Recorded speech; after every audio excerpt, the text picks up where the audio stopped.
Oh God. What have I seen? The terror! The terror!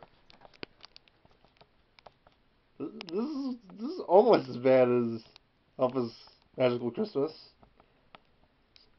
It's pretty nonsensical. It's one of the worst plots I've ever seen from a Power Rangers episode ever. There's no real character development like there would have been if there was like the original Mighty Morphin cast, where they would subtly put in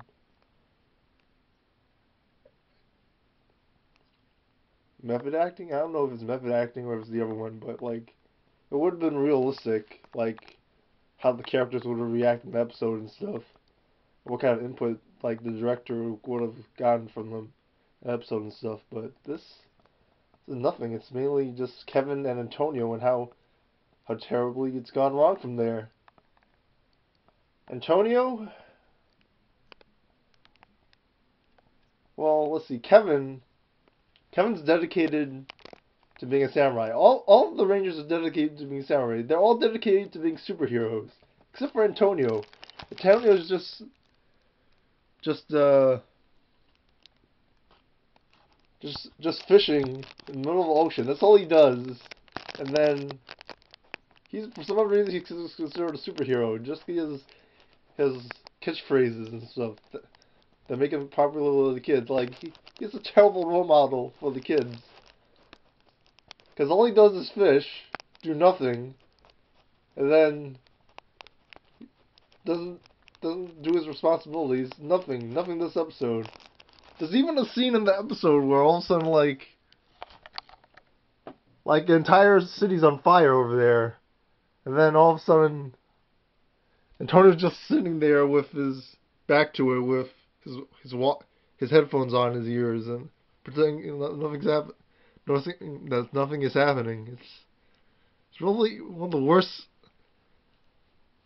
This is not your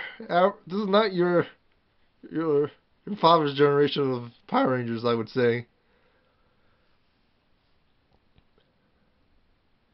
And Kevin, oh boy, Kevin, his plans that come out of nowhere. The plans, gosh, they don't make any sense. So apparently, I don't know how this is supposed. He uses heat, water, and wind to break through the Nylock shell. It's never explained where he gets this plan from, or why the other Rangers don't come up with this plan, like Mentor G or Jaden. But for some reason, Kevin comes up with this plan. And it doesn't make any sense, because like this Nylock's made out of metal or adamantium or something. So somehow the Nylock spoiler, not the Nylock shell cracks, even though it's still able to fight anyway. And then, oh God, why? It doesn't make any sense. I watched this twice because I wanted to look at the scene where he freaking doesn't notice when the freaking Rome is burning, and then I noticed the beginning where Emily makes a boulder in the beginning, and then it's never brought up again in the episode. Like they forgot to include the Shinkenger footage of why it made sense in the original footage or some other reason. But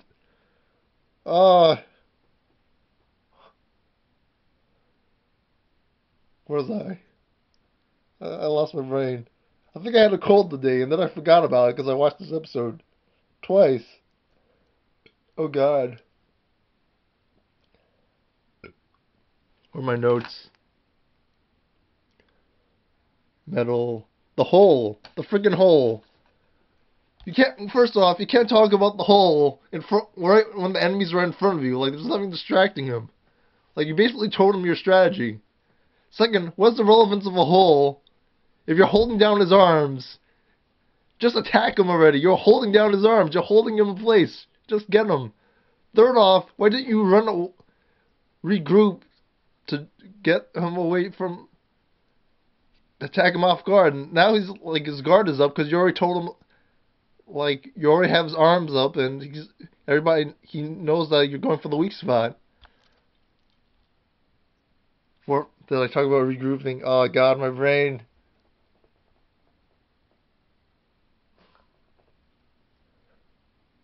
Shell games. War games.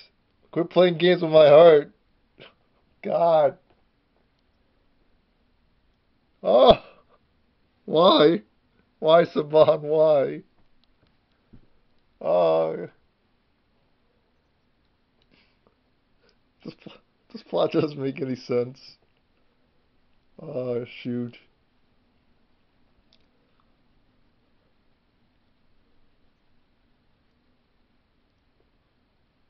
If I didn't mention this earlier, yeah, they should have regrouped and,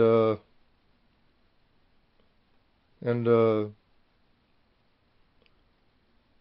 so, like, the monster wouldn't have been caught off guard if they had attacked the hole from that spot. Plus, they wouldn't have set it in front of his face. Oh, yeah, the hole. What was the purpose of the hole? Oh, use some fancy. I get the purpose was to, like, use some fancy calligraphy, but there was really no purpose of the hole. Because all it did was slow them down from attacking the Nylok. Gosh. There were two instances where enemies should have ran away. First off, why did they even fight the Nylok? The Nylok was nearly indestructible and they didn't have a plan, so the Rangers should have ran away from the Nylok like they were smart samurai Rangers or something. Second off, the Nylok should have ran away from the Rangers when he's like, instead of going like, oh no, what are we gonna do? The Rangers gonna attack me with that same move again. Like she should have ran away. What is it? Who's the Nylok think he is? Captain Lou Albano?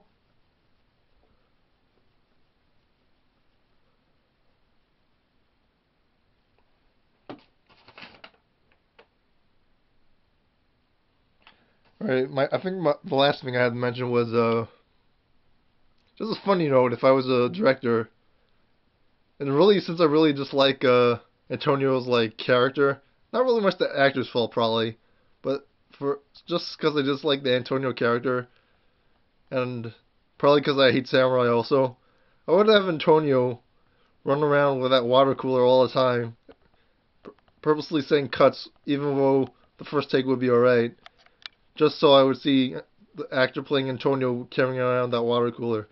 That would be very humorous for myself. Alright, Pure PhD out. It can only go up from here, people. It can only go from here.